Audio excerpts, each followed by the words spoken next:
Imagine a war where your most formidable enemy isn't just a soldier or a machine, but the very planet beneath you. The vastness of the ocean, stretching endlessly, can be a more insidious foe than any enemy ace. Welcome to the Pacific theater of World War II, a theater of war defined by its scale, its brutal island-hopping campaigns, and the relentless tyranny of distance. It was here, amidst the shimmering heat and the ever-present threat of Japanese resistance, that a critical vulnerability emerged for even the most advanced Allied aircraft. And it was here that a civilian, a legend whose name carried both admiration and controversy, would arrive to change the course of air combat. The year is 1944. The war in Europe rages, but in the Pacific, a different kind of struggle unfolds. The Allied forces, particularly the United States, are pushing back against the seemingly insurmountable Japanese expansion. Yet, every advance, every island captured, every strategic bombing raid, is predicated on a single, vital factor: air superiority. Without it, ground troops are vulnerable, supply lines are severed, and naval operations are imperiled. And at the heart of achieving this air superiority lay the fighter aircraft, the guardians of the skies. Among America's stable of warbuds, one fighter stood out, a design unlike any other: the Lockheed P-38 Lightning. It was a machine of striking contrasts and undeniable power. With its twin booms, twin engines, and a central nacelle for the pilot and armament, it looked like something born from a science fiction novel, an alien predator gliding through the clouds.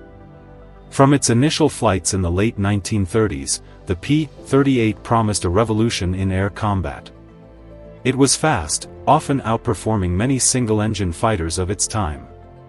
Its two supercharged Allison engines provided incredible climb rates and a high service ceiling, allowing it to dictate terms of engagement from above. Its armament was equally impressive. Unlike many contemporaries that mounted guns in their wings, the P-38 concentrated its firepower in the nose, typically 4.50 caliber machine guns and a 20mm cannon. This meant a devastating, unforgiving stream of lead and explosive shells directly into the target, without the convergence issues inherent in wing-mounted guns. It was a fighter that struck fear into the hearts of its adversaries, earning the ominous Japanese moniker, Fork-tailed Devil, or Two Planes One Pilot. Indeed, many American aces, including Richard Bong and Thomas Maguire, who would become the top two American aces of the war, flew the P-38 exclusively. But even this magnificent machine, this emblem of American air power, possessed an Achilles heel in the vast Pacific. Its Achilles heel was its reach. In Europe, the distances were often manageable. Missions over France or Germany might require a few hours of flight, well within the P-38's operational limits, especially with the use of external drop tanks. But the Pacific was a different beast entirely. Here, targets lay thousands of miles apart, separated by vast stretches of open, unforgiving ocean. A typical combat radius, even for later, improved models like the P-38J, might be around 500 to 700 miles with drop tanks. While impressive, this was often simply not enough. Consider the strategic implications. Long-range bombing missions, crucial for crippling Japanese infrastructure and industrial capacity, often required fighter escorts to protect the vulnerable bombers from enemy interceptors. Without escorts that could accompany them for the full duration of these deep penetration raids, the bombers became easy prey. Similarly, offensive fighter sweeps and ground attack missions against distant island strongholds were curtailed or outright impossible if the fighters simply couldn't get there, fight, and get back home. Pilots faced agonizing choices. Push on to the target and risk running out of fuel over the ocean, with a chillingly low chance of rescue? Or turn back, leaving their comrades exposed or their mission incomplete? The psychological toll of this constant fuel anxiety was immense. Every gallon of fuel was not just power, but a lifeline, and that lifeline often felt desperately short. The Japanese, with their A6M0, had capitalized on range, often able to reach about 1,000 miles, utilizing experimental fuel mixes and a lightweight design that sacrificed pilot protection for endurance. This disparity in range gave them a significant tactical advantage in the early stages of the war. The military leadership knew this was a critical problem. Engineers at Lockheed worked tirelessly, constantly refining the P-38, adding more fuel capacity, developing larger drop tanks, but these were incremental improvements. What was needed was not just more fuel, but a way to make the existing fuel last longer. A paradigm shift in how these powerful engines were operated. Imagine yourself as a P-38 pilot in the Pacific. Knowing that every mission could potentially leave you stranded thousands of miles from home due to fuel limitations, what kind of psychological impact do you think that would have on your decision-making in combat? How might it affect your aggression, your focus, your very will to fight? It was into this challenging environment, a crucible of desperate need and strategic imperative, that a figure from America's past would step forward. He wasn't a general, nor an active-duty combat pilot, nor even a military engineer. He was a civilian, a man whose public image was as complex as his past.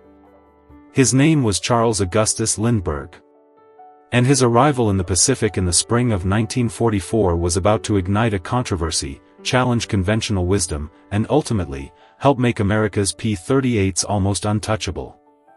His journey to this distant theater, and the seemingly impossible trick he would reveal, is where our story truly begins. The stage was set, the problem clearly defined.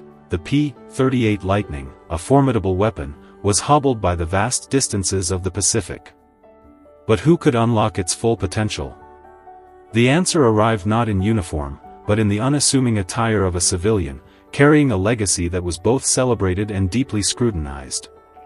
His name was Charles Augustus Lindbergh, the man who, nearly 2 decades earlier, had captivated the world with his daring solo flight across the Atlantic. To understand Lindbergh's impact in 1944, we must first look back.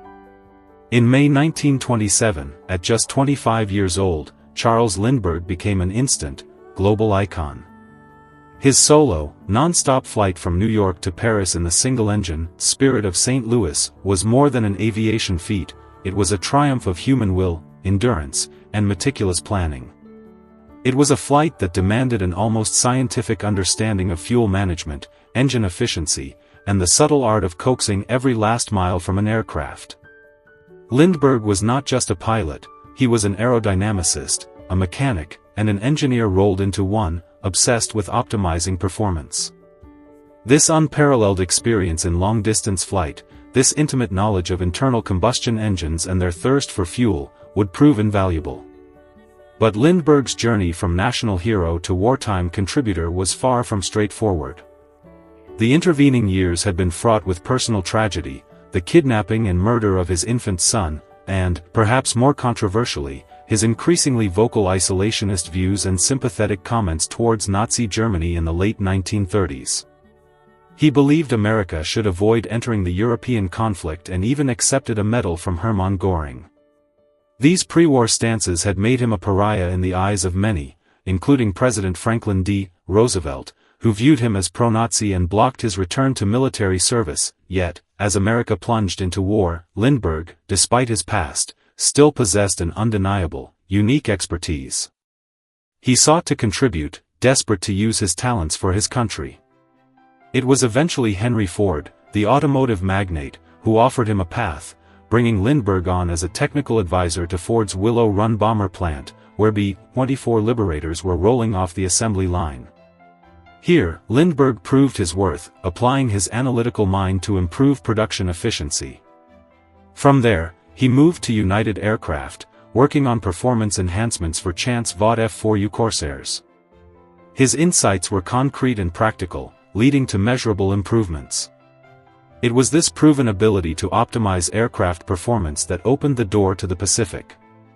Officially, Lindbergh was sent as a technical representative for United Aircraft, then later for Lockheed. He was a civilian, stripped of any rank or military authority, a deliberate move to avoid political complications. He landed in the Southwest Pacific in April 1944, a 42-year-old civilian in a war zone teeming with young, battle-hardened military pilots. His mission was clear, though unofficial, to find ways to extend the range of American fighter aircraft, particularly the P-38. The military command knew they needed solutions, and they were willing to overlook past controversies if the man could deliver results. But his presence was immediately met with a mix of curiosity, admiration for his past exploits, and significant skepticism. Here was a man, a civilian, who had never flown a combat mission, ostensibly coming to teach seasoned fighter pilots about their machines. Many of these pilots had been fighting for years, pushing their P-38s to their limits every day. They had developed their own combat wisdom, often born of harsh experience and bitter losses. To them, a civilian, no matter how famous, coming to critique their methods or suggest radical changes, felt like an affront. Aviation, especially combat aviation, was a demanding fraternity, and Lindbergh, despite his legendary status, was an outsider. He was also decades older than most of the pilots, who were typically in their early 20s. This age gap further contributed to the initial perception of him as an anachronism. Furthermore, the technique Lindbergh was about to propose was one that directly contradicted established military doctrine and common aviation wisdom. It was a method that many pilots and even some engineers considered not just inefficient, but downright dangerous, pushing engines beyond their conventional operating parameters. It was a technique that flew in the face of everything they had been taught about engine longevity and safe operation. The skepticism was palpable. How could a man, who hadn't flown in combat, teach them anything new about their planes in a war zone? How could a civilian convince highly trained military personnel to disregard years of training and embrace a technique deemed impossible by their own manuals? Lindbergh faced an uphill battle, not just against the limitations of the P-38, but against the deeply ingrained resistance to change. Yet, he was determined. He understood that in war, pragmatism often trumped prejudice, and results spoke louder than reputation. He was about to embark on an extraordinary journey, not as a symbol of past glory, but as a quiet, relentless problem solver in the crucible of a global conflict. Lindbergh, a man of immense skill but also significant controversy, faced deep skepticism from the very people he sought to help. In moments of extreme crisis, like wartime, how important is it to set aside personal biases and historical animosities to embrace effective solutions, no matter their source? Can competence truly outweigh controversy when lives are on the line? The stage was now set for the ultimate test, Lindbergh's impossible trick. Could he overcome the entrenched beliefs, the military doctrine, and the inherent dangers of his proposed method to unlock the true, extended potential of the P-38 Lightning? His journey to prove his theory would take him not just into the cockpit, but into the heat of battle itself. Charles Lindbergh had arrived, a civilian in a war of uniforms, carrying a past that made him an enigma. But he also carried a solution, one that defied conventional wisdom and challenged the very doctrines of engine operation taught to every military pilot. His impossible trick was not a new piece of technology, but a radical reimagining of how to fly. It was a technique known as oversquare engine operation, or, more simply, extreme lean mixture cruising at low RPMs. Let's break down the technical details. In any piston engine, including the powerful Allison V1710s that propelled the P-38, engine performance is a delicate balance. Pilots are taught to operate within specific parameters to ensure efficiency, reliability, and most importantly, engine longevity. The two key metrics are revolutions per minute, RPM, how fast the crankshaft is turning, and manifold pressure, MAP, the pressure of the air-fuel mixture entering the engine cylinders, which directly correlates to how much power the engine is producing. Conventional wisdom, deeply ingrained in military flight training, dictated that for cruising flight, pilots should generally maintain a relatively high RPM and a lower manifold pressure.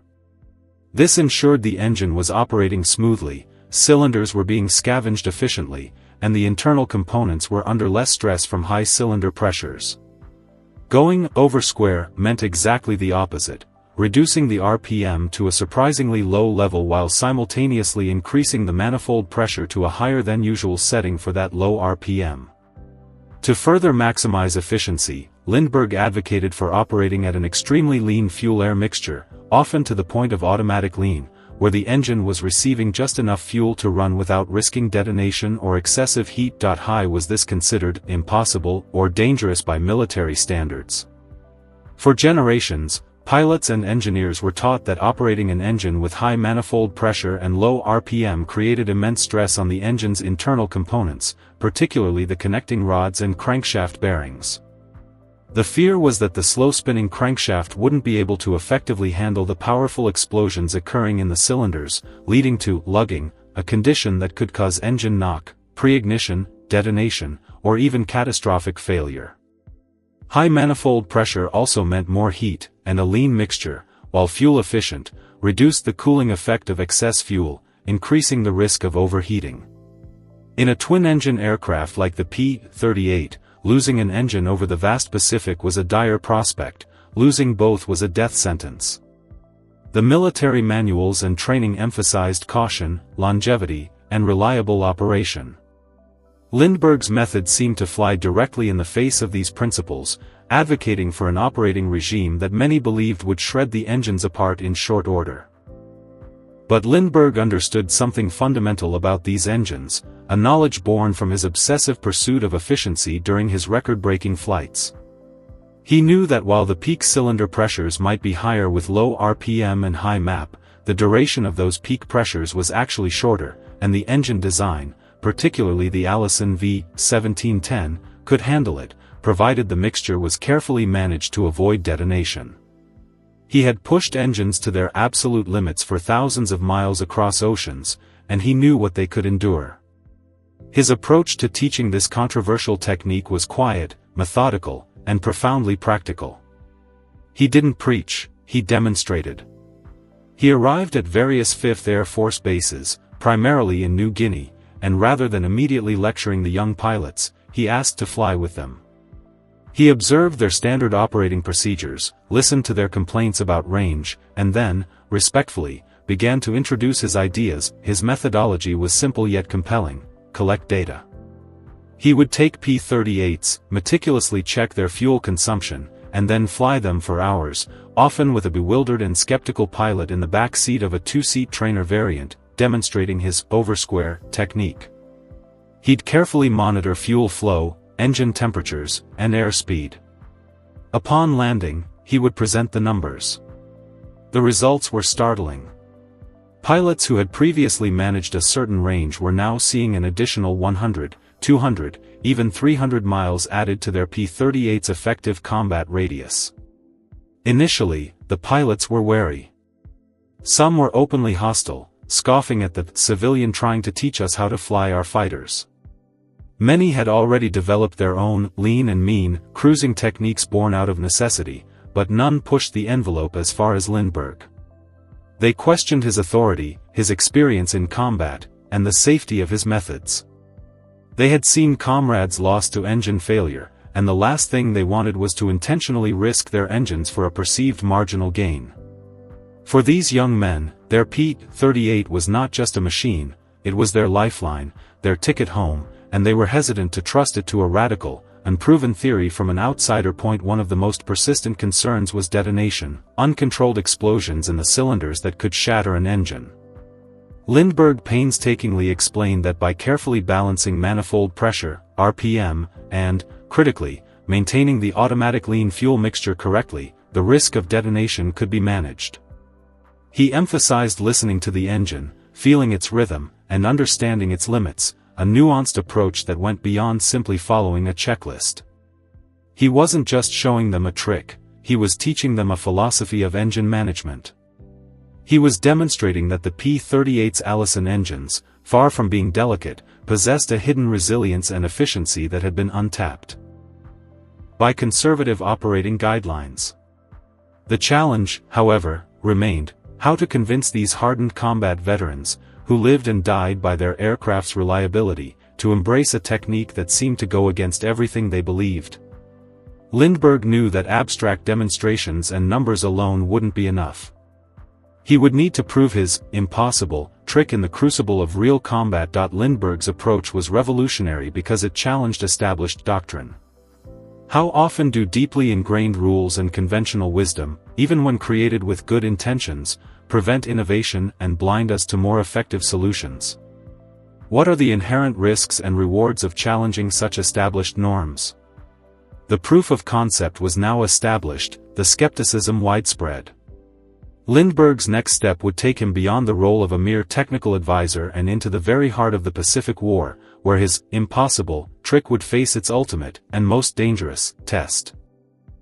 Lindbergh had presented his theory, demonstrated his numbers, and articulated the logic behind his oversquare engine operation. Yet, for the young, battle-hardened pilots of the 5th Air Force, a civilian's charts and explanations, no matter how compelling, were simply not enough. They lived and died by their aircraft's performance, and they needed proof, not in a controlled test flight, but in the crucible of combat, where the stakes were life and death.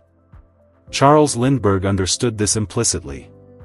To truly convince them, he would have to do the unthinkable, fly alongside them, a civilian in the heart of a war zone, though officially a technical representative and strictly forbidden from engaging in direct combat or carrying weapons. Lindbergh found a loophole. He would fly as a passenger in two-seat reconnaissance versions of the P-38, or occasionally take the controls of a standard single-seat fighter during ferry flights or non-combat sorties. More importantly, he began to join combat missions, sometimes as an observer, but critically, often flying his own P-38 alongside the operational squadrons. He wasn't officially engaging the enemy, but he was certainly under fire, exposed to the same dangers as the combat pilots. He strapped in, not with a sidearm, but with a stopwatch and a meticulous logbook, ready to prove his impossible trick under the harshest conditions imaginable. This act alone began to chip away at the skepticism. Here was a legendary figure, decades older than most of them, putting his life on the line, not for glory, but for data. He flew 50 combat sorties, participating in bomber escorts and fighter sweeps over some of the most hotly contested areas of the Pacific, including the dangerous raids on Ceram, Halmahera, and Palau. He saw flak, he saw enemy fighters, and he felt the immense pressure of long-duration missions over hostile territory. He even, on at least one occasion, engaged a Japanese aircraft, using his P-38's guns, though his official status meant this was always downplayed or omitted from official records. He wasn't just observing, he was experiencing the war through their eyes, and they began to see him as one of them, albeit an unconventional one.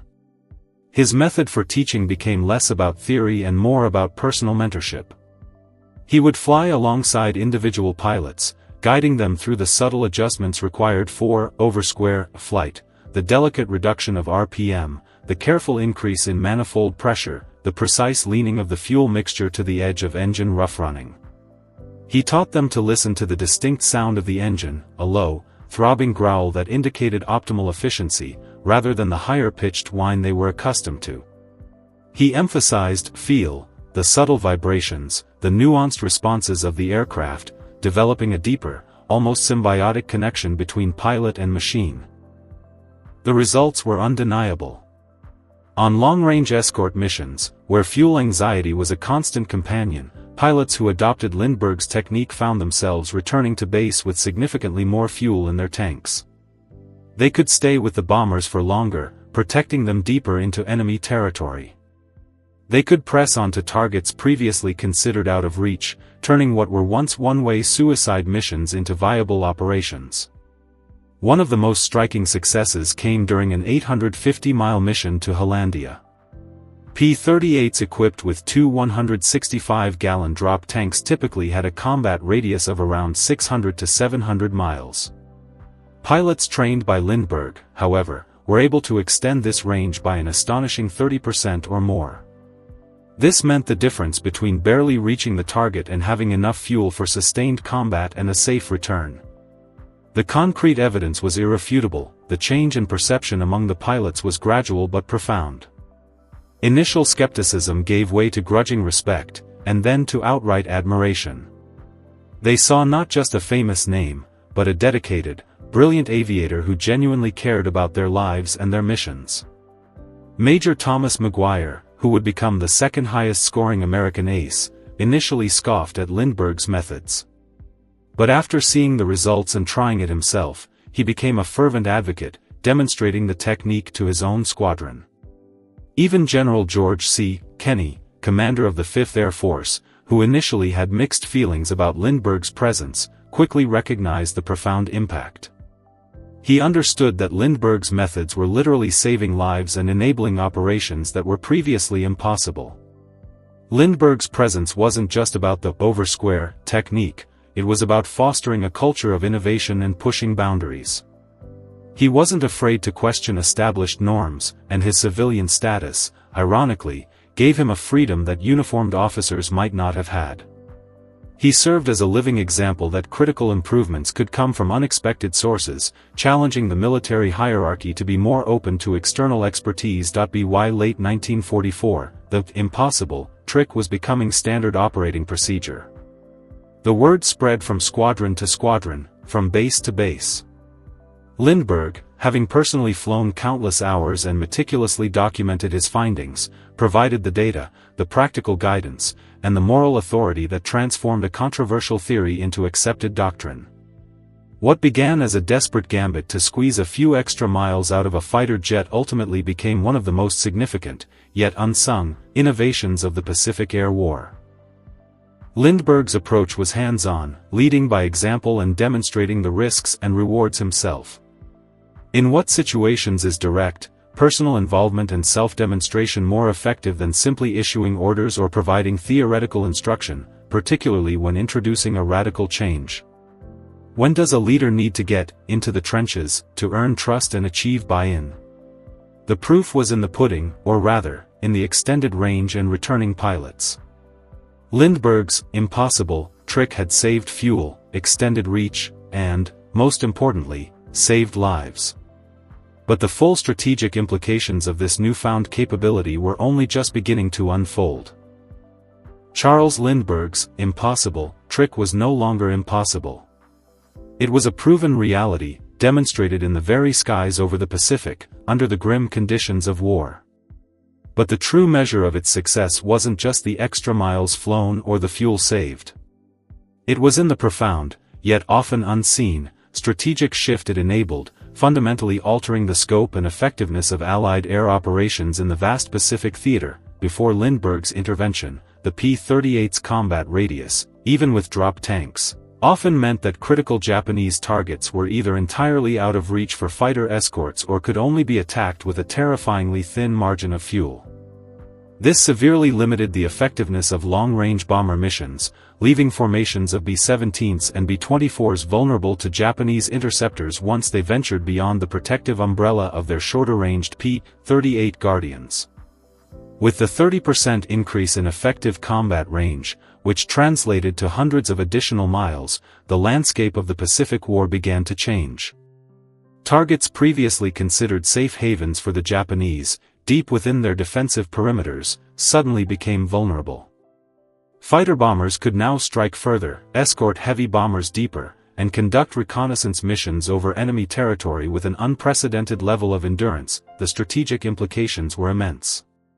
For the bomber crews, it meant having their guardian angels, the P-38s, with them for longer portions of their perilous journeys. This boosted morale significantly and, more importantly, reduced bomber losses. The P-38, often configured as a fighter bomber, could carry bombs or rockets, and now, with its extended range, it could deliver these payloads to more distant enemy airfields, supply depots, and naval installations.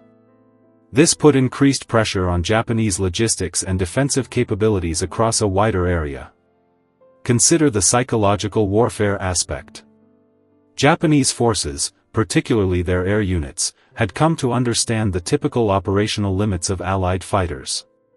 They knew where the escorts would usually turn back, leaving the bombers exposed. Lindbergh's trick shattered this predictability. Suddenly, P-38s were appearing over targets where they weren't expected, forcing the Japanese to stretch their defenses thin and creating a new level of uncertainty and fear. The ability to conserve fuel also created vital emergency reserves. Pilots returning from long, intense combat missions often found themselves with critically low fuel. The oversquare technique provided that extra buffer, that margin of safety that could mean the difference between making it back to an airstrip or ditching in the unforgiving ocean. This saved countless lives and preserved valuable aircraft. The success of Lindbergh's method became so undeniable that by the late summer and fall of 1944, what began as a radical, controversial trick was officially integrated into USAF doctrine. In the Pacific, manuals were updated, training regiments were adapted, and new pilots arriving in the theater were taught these fuel-saving techniques from the outset. Charles Lindbergh, the civilian who had arrived amidst skepticism and controversy, had not only proven his worth but had left an indelible mark on the conduct of the air war. His methods were even adopted for other aircraft types, wherever similar long-range efficiency was paramount. Lindbergh's contribution highlighted a crucial lesson of wartime innovation. Sometimes the most impactful changes don't come from a new invention or a technological breakthrough, but from a deeper understanding and optimization of existing resources. It was a testament to the power of meticulous observation, unconventional thinking, and the courage to challenge established norms, even in the face of widespread resistance. His impact was felt by every pilot who returned safely from a distant mission, by every bomber crew that made it to their target under escort, and by every planner who could now draw flight paths to previously unreachable objectives. He left the Pacific in September 1944, his mission complete. He had flown 50 combat sorties, often under enemy fire, and had fundamentally reshaped the operational capabilities of America's most distinctive fighter aircraft. The P-38 Lightning, already a formidable machine, was now truly almost untouchable in the vast skies of the Pacific, its wings no longer clipped by the tyranny of distance. Its extended reach was a direct consequence of one civilian's insistence on proving the impossible. Beyond the immediate tactical advantage, how does the ability to extend the effective range of a key weapon system fundamentally shift the strategic balance in a large-scale conflict? What indirect effects might such an innovation have on enemy morale, resource allocation, and overall war planning? The story of Charles Lindbergh and the P-38 Lightning is more than a footnote in aviation history. It is a powerful narrative about human ingenuity, the courage to innovate, and the enduring truth that sometimes, the greatest leaps forward come from those willing to see beyond the conventional limits.